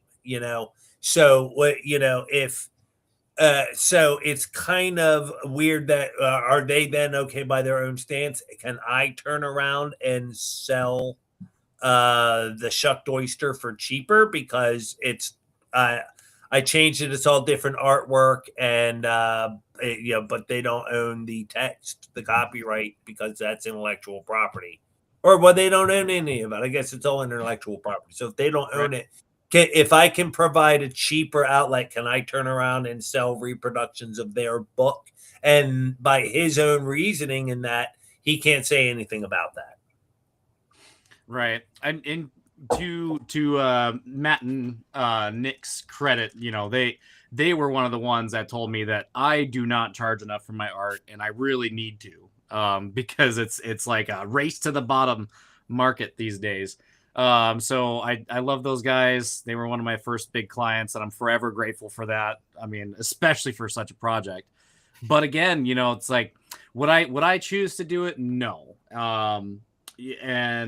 But don't fault there's a people couple of reasons why. I have a full-time real job, so my bills are paid. This is money to like go camping with and to afford vacations with. So I do have that going for me. And two, some of us have conceptions that AI is kind of like that golem that you're not supposed to, get too close to or play around with. And I think it's a very comfortable lie. It's unfortunate because I think somebody decided they didn't want to hang out with me or talk to me or whatever with me anymore because I stopped by one of their streams where they were feeding their game ideas into Grok's Annie, and there were some concepts that were like, I don't think that was thought out all the way, but meanwhile Grok is like, oh, that's so clever, I've never heard of something so wonderful before. I'm just like, right. So if you had one person to like tell you honestly what was going on, I don't think you'd be traveling down this path. And they didn't get that much butthurt. He decided to part ways very amicably. I don't think we were particularly friends, but that is one of those things that I do think about when it comes to me selling my work to be AI generated. At that point, I would just refer to somebody else. Obviously, I think if you were going to go that far, have somebody who is like a world-class, state-of-the-art painter. I'm like at best a above mid-grade artist let me now jump in and point out that in the current day and age, there are still people who make a living doing handcrafted furniture. Mm-hmm. Right. There is still demand for that. And that's where I think you're headed, Patty, is there is always going to be a demand for the actual original human touch because there is going to be something indescribably different about something that a human had their hand in. And I really do think that is the truth, People, and it's people when they say I can see the difference. When Basic Esper says I see the difference, I can look at AI and just see it instantly. It's just crap. Yeah, right. It's the flaws. Right? Human flaws are beautiful. Stuff Nature like is flawed. It's the little things. And I think there's also the idea that this hobby actually used to be more about the spirit of it, more than just making a buck from it. And I feel like some people are just making games just to try to get rich from it. Like when Gary Gygax and David Arson, when they first made D&D, they weren't trying to get rich off it. They created a game, they enjoyed it, and they wanted to share it with people. Now later on, yes, the greed did get the Gary Gygax, and he ended up paying badly for it because of his greed got the best of him. To where he basically lost control of the company that he helped found because of it. But when D&D first came around, it was about the love for the game. That's why I try to hold on to like my Wretched Dixie. I only sell for like $2. Most people usually have pocket change lying around. They could pay $2 for a PDF, and you could print it out yourself at the house if you want to, or just use it. Like because I don't care about making a profit from this. I just want people to enjoy what I do make. Right. So again, you've priced it to move, and you've also left the option of the physical copy in the buyer's hand. I think that that's exactly the ethos I was thinking about earlier. You're a living example of that economy I see emerging. Is we as authors and creators are going to eventually just say, oh, to heck with worried about getting a book. That's your problem. And that leaves room for companies like Lulu to specialize in producing their hardcovers. And, another point that we never dug into is, how do we create competitors to Drive Through RPG? I've seen Giant Slayer games kind of come and go without really getting a lot of purchase. There are a few indie stores out there. Miguel and Sylvia are doing the best they can with the Red Room, having to go indie, having been banned from Drive Through, right? But what is that barrier? Why everybody complains about Drive Through? Why is it the place everybody goes? I don't think you're ready for my commentary on that. And Please you guys, everybody here knows no one was more of a true believer in those alt platforms than I. I mean, big time support of independent people right here. If it's not on Drive Through RPG, I do my best to buy it from that alternate platform. So I was also big on that Giant Slayer train when it was kind of first coming up as well. I mean, all of the free. Anybody who published on Giant Slayer or Big Geek Emporium, I gave free consulting to. Right. I gave extremely discounted art commission rates to. I gave Big Geek and Giant Slayer exclusive titles that you could not find anywhere else, trying to have leaders be there. And then every week I would do, before it was the Big Geek Emporium, and then it was the Giant Slayer Roundup, and I would do a free giveaway, giving away my own product to try to advertise what was on those websites. Right. And I'll tell you what. Is it a visibility thing? It's just being that Drive Through was kind of first and it gets all the eyes. I think it's three. Even though it's got a horrible setup system. I think it's three things. One, it's like, how do you get a new website in front of people? Well, it's like Steam, right? They were first in, best dressed, and everybody has their library through Steam. Everyone has their library through Drive Through RPG.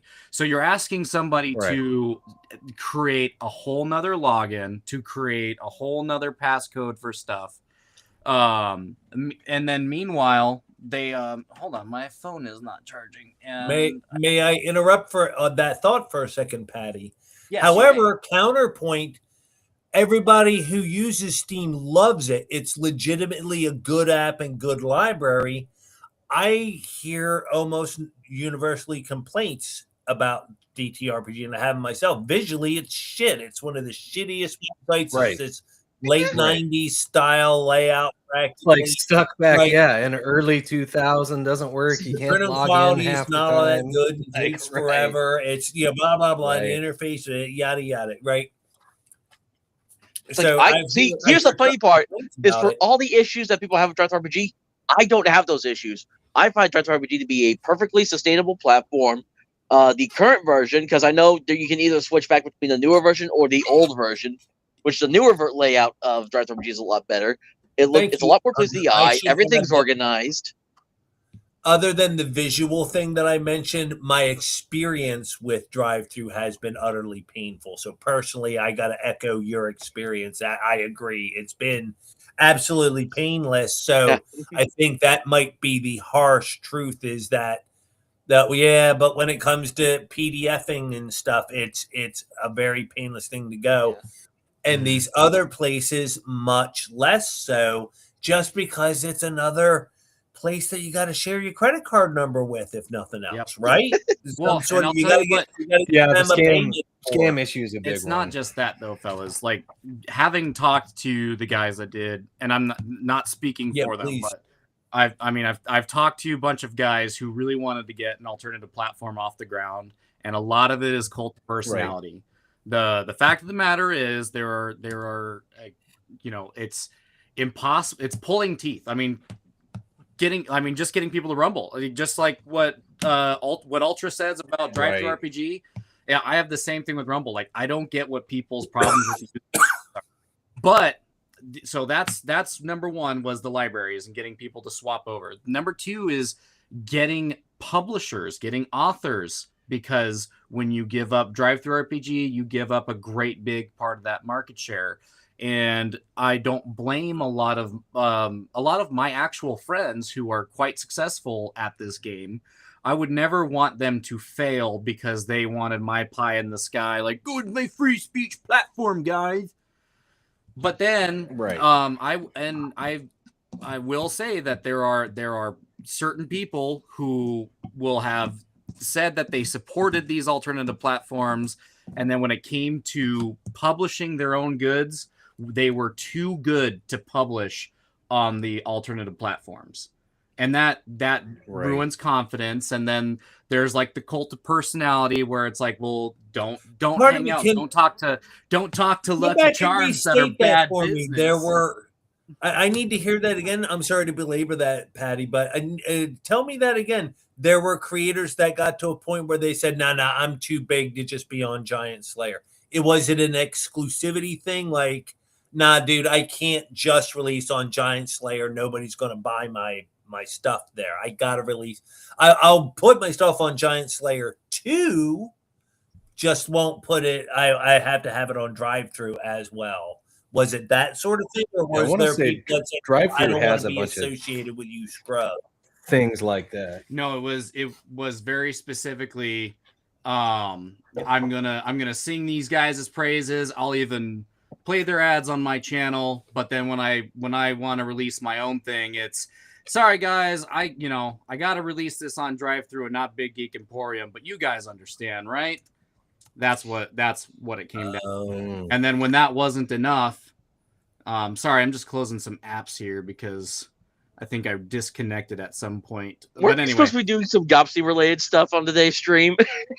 Actually, pardon me, Hunter, let me throw that out there. I'm going to delay that for another week. I am having trouble logging into my account tonight, and I need time to get that sorted out. You're fine. It's just to deal with tech issues today after a life of dealing with tech issues for a living. I'm just saying, it's funny. We're having this philosophical conversation about pricing and RPGs, and I'm like, I thought we were doing Gobstein stuff. We are in. You started this. I did. I realize I am also at fault. Right, you are also. Well, I actually really ran with it too, because gotta do it. It's my show. I'm going to do what I want. It's my show. I'll cry if I want. Yeah, and so back to what Patty was saying though is that there were people who were just like, nah, I gotta do it on drive-through RPG. Well, and I think that is the same conversation exactly. That's why I'm using Restream, because that sends my stuff to YouTube. Right. That's unfortunately that's still where the best audience share can be found in my experience. Right. The Rumble, and also like there's other issues with Rumble in my personal experience, but that's neither here nor there. Otherwise, Rumble is doing it right. I would so love to just go Rumble exclusive, and Rumble to X, because that works great. That's a great pipeline. That's right. But there's also that's also, I'm finding in the online world, it is really dangerous to do the all eggs in one basket approach. Like, I'm mostly active on X. That's where I've made several friends, like you guys specifically. I know from X. Right. That's mainly the community I'm involved with in bringing on these shows. And yet there's a whole Facebook world that I know about, and I'm not involved there. I'm not posting there. I haven't hooked up to stream there and stuff like that. And so there's an untapped market. And the problem with being specialized in one place is that when things change in that place, you can be hung out to dry, and there's nothing you can do about it. You either have to adapt to the platform or something, right? We've seen many people who refuse to change, who got booted from YouTube over the years for a variety of reasons over a variety of periods. Yeah. I think, but I will say it's one thing to say that you're doing both, you're actively doing both, and you have your legitimate reasons. But to do one exclusively and then sit there and make and we've all seen it, but videos of I'm done, or please help me, my channel is dying. I mean, I used to love watching Drawing with Jazza. One of my favorite art tubers for a long time. That's actually what is this? Shad Brooks's brother? I don't know. Oh, Shad Brooks. Yeah, I know Shad Brooks, but I don't know his associates by name. But go ahead. Yeah, so his brother Jazza, and I had to stop watching it because it seems like once a year there's like this video where he's starting the sobbing and he's like, I just can't keep up with YouTube's algorithm, or I had the wrong opinion on AI and I lost subscribers, or YouTube isn't pushing my stuff, they're throttling me. And it's like, okay, well then go to Rumble, because that kind of stuff doesn't happen. Well, no, because this reason and this reason and this reason. It's like, okay, well, if you're just gonna cry into the void and you're gonna have grown man crying on camera time, I'm just not interested. It bugs the shit. I agree. And that is actually why I stopped following Shad himself. Exactly. He did a similar thing. I just look, the world keeps changing. And it's funny, most of the people most of the big D&D tubers I've already come and gone with. Like I subscribe to them. I watch a handful of videos and I go, okay, there's nothing here for me. I've been at this too long for this crap. And would unsubscribe. They were just no interest to me to begin with. So for them, and actually, the one I hate to name names. With the one that was people lamented, he had like 100,000 subscribers. I just can't keep up. Oh, they're shadow banning me or whatever, and I quit. Expert D&D advice or something like the expert G advice or something like that. And I was like, no, I've listened to that dude. I've never heard him say a single smart thing in terms of GM advice. Like never. Like, write down your characters' names. That's like the level of quality advice that guy had to offer in the first place. I'm like, so for him, the mystery was always, how the fuck did he get 100,000 subscribers in the first place? How do I have 175 and that motherfucker 1,000? What the fuck is he doing? Who is he blowing to get that number of subscribers? So it's 8:45. We're in primetime territory, kids. I kind of want to speak on Jeremy's comment, and I was going to bring it up earlier on a different topic, but Professor Dungeon Master did, the whatever D&D is dead, D&D YouTube is dead. And some of them are actually really good when you get into them, and other ones are like, man, I know you got to make money, but this one actually was Cyrus. Good night, a bunch sir. of short. Yeah, it was actually a bunch of short interviews with all the big YouTube creators. It was the Bob World Builder. It was the Ginny D's. It was all these people that have the massive subs. And if they actually thought it was dead, and most of them were, no, but it's changing. We had all this massive influx of people. Everyone wanted to learn how to play the game. Everybody wanted to learn. And now they all know. Nobody wants to watch that stuff anymore. They want to see conversations like this. Like if I need to know how to paint a mini, like there's already 20 years worth of the best, like that's already there, right? So you have to kind of reinvent yourself, move into something new, offer some new tidbits that aren't how to play D&D, right? But also the reason I was going to bring it up earlier is almost every single one of them is making their own game, and they're all kind of shifting to that. Well, that's all we really want to do anyways. And so that gets into this whole oversaturation thing, because some of these people might be really good creators. And like, I got a message from somebody big the other day, kind of doing their first Kickstarter, and it's not going as well as they thought.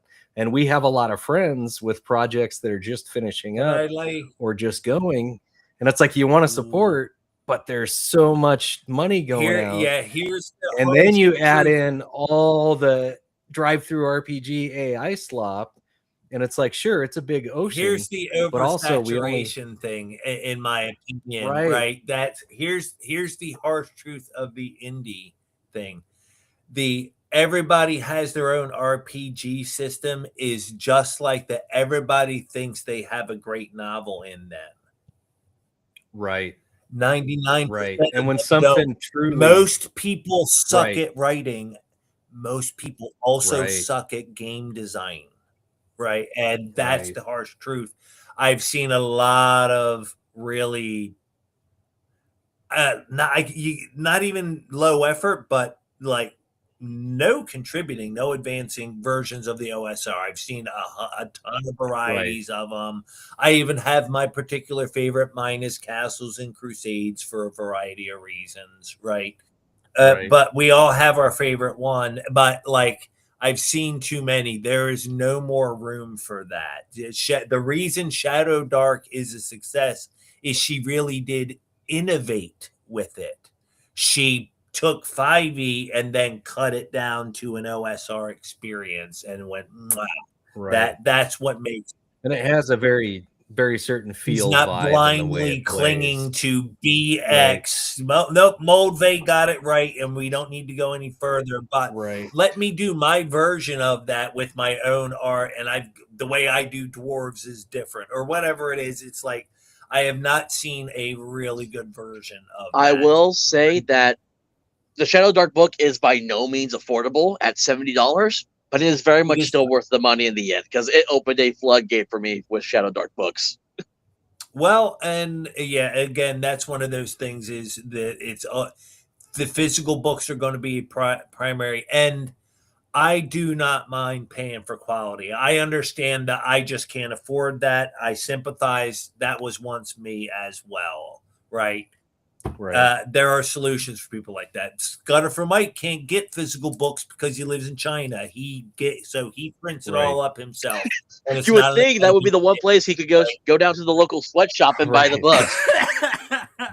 Right. Later, I don't mind. You got to give it a few years. Begrudge paying for quality, and when you buy Shadow Dark, you're buying quality, man. That is a whole book. That is everything you need to run an entire game in this nice little package that fits in small bags. It's easily portable.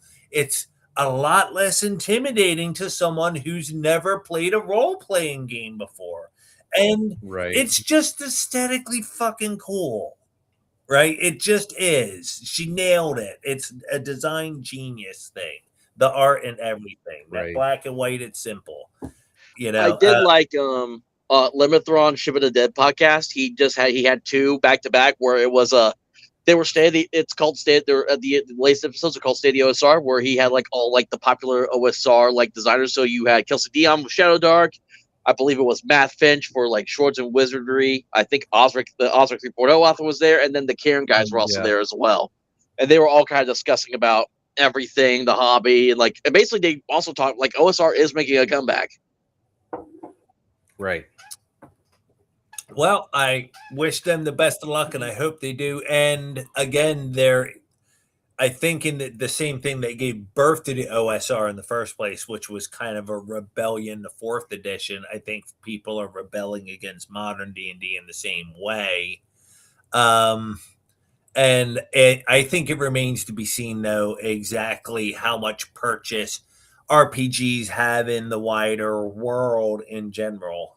Because, again, like so many people came in with the 5th edition world, how many of those are converting into OSR still? It seems like you know, I'm in one game where it's a bunch of people who've historically I played 5e. I started in 5e. That's what I've been playing. That's what my people still play. Right. You know, I'm still in a 5e. I run one, whatever. And you know, so it does still work. Haven't found anybody running a 5.5 game yet. It's telling me. Oh yeah. Do we need to leave, Jeremy? Are we starting at 6? Do I need to? Is that? Oh, it's coming up. Oh yeah, good. Yeah. Well, and if you need to ditch, that's okay. I can make fun of you just as well. Do we need to start flipping Yeah.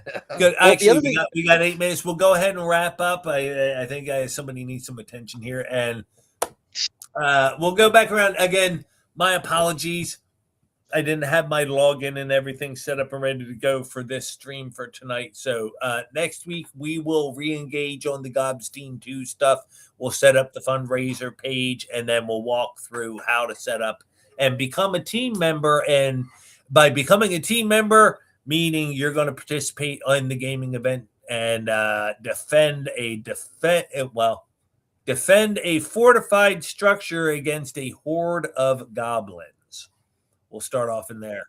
Nice. And it was I still had a great talk. It was a great conversation. I loved everything we got to talk about tonight. So I thank you guys all for coming.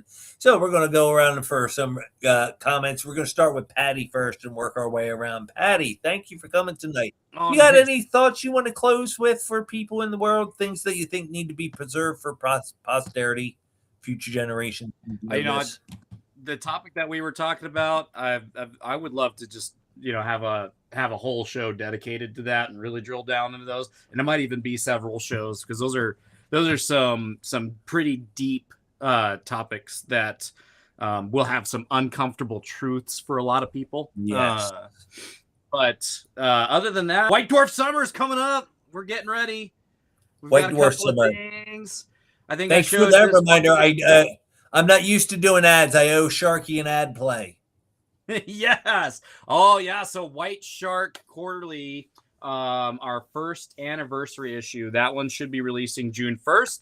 You could follow at Space Shark 23 over on Twitter. You'll get access to the Substack. The Substack is free. It is a free magazine, but there are some paid subscriber tiers that you can get a hold of for that. But as for the White Dwarf Summer, there will be a White Shark edit of that. I think I showed this to Jack.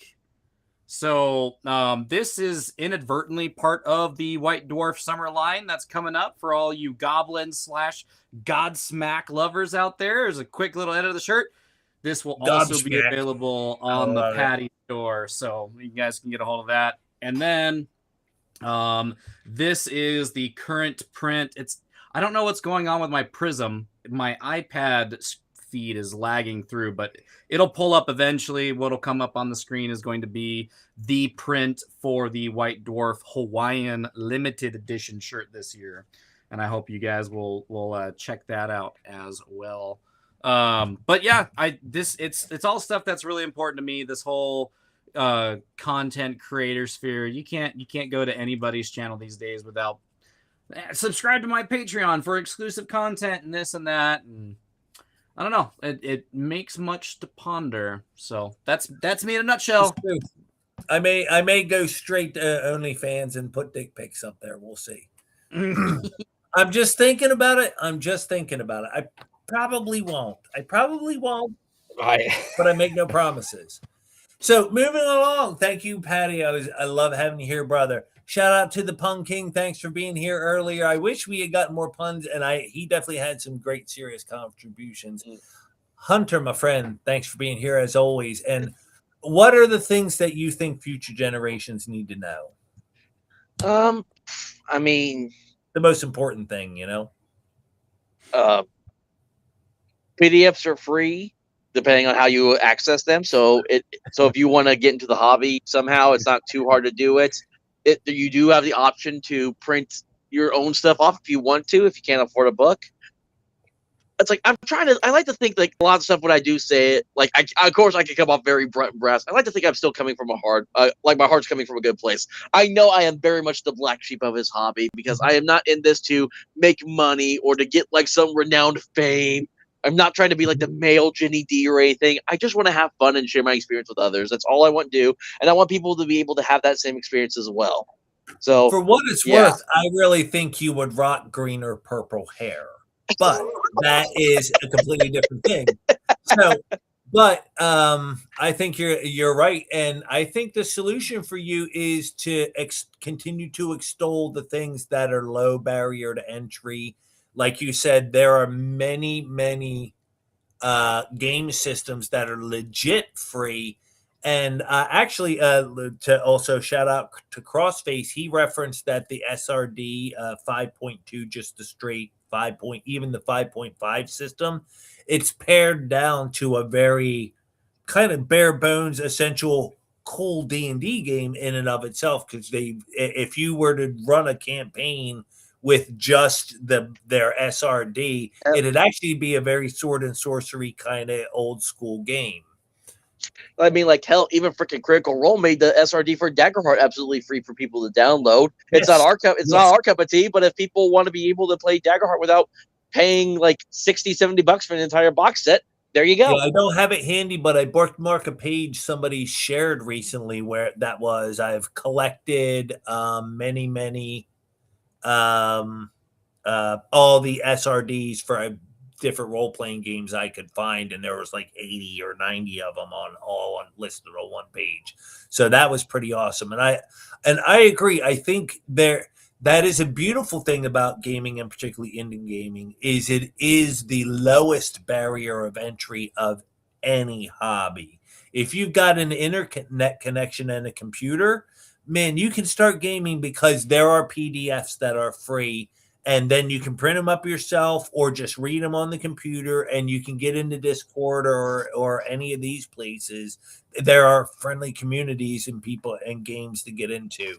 And I love that message, the low barrier to entry. Let's make it accessible to as many people as possible. Michael, thank you for coming, man. It's always great to have you here. You were here before I was. You were sitting in the studio. Always a pleasure. Well, I didn't want to be late. If you're not early, you're late. You right? reminded me future before, generations. And I appreciate that. Future generations. See, keep living, keep loving, keep learning, keep seeking, keep playing RPGs. Watch Patty's Parlor on Thursdays and Saturdays. Keep John with Jack. I like this PDFs are free thing from Ultra. From now on, he says PDFs are free, It's brothers. So get your prices. We all right, blame baby. him. Piracy is arr! Arr! Hunter says, "Take to the seven seas." Arr! Yeah, if you're having fun here, you can follow the conversation over to Wargaming's channel. He's about to start streaming right now and talk about these new products that are coming out. Where to find them? What's on Backer Kit? What's on Kickstarter? I would raid, but I'm not that sophisticated yet. I'll learn. I will learn how to raid your channel, and so we can just dive right into that next one. And we're at the 9 o'clock thing. Thank you, ladies and gentlemen. Please like, share, subscribe, do all that normal stuff. I like doing this. I like having these people here. And my words for future generations are, listen to me. I really know what I'm talking about. Good night, ladies and gentlemen. I hope you have yourself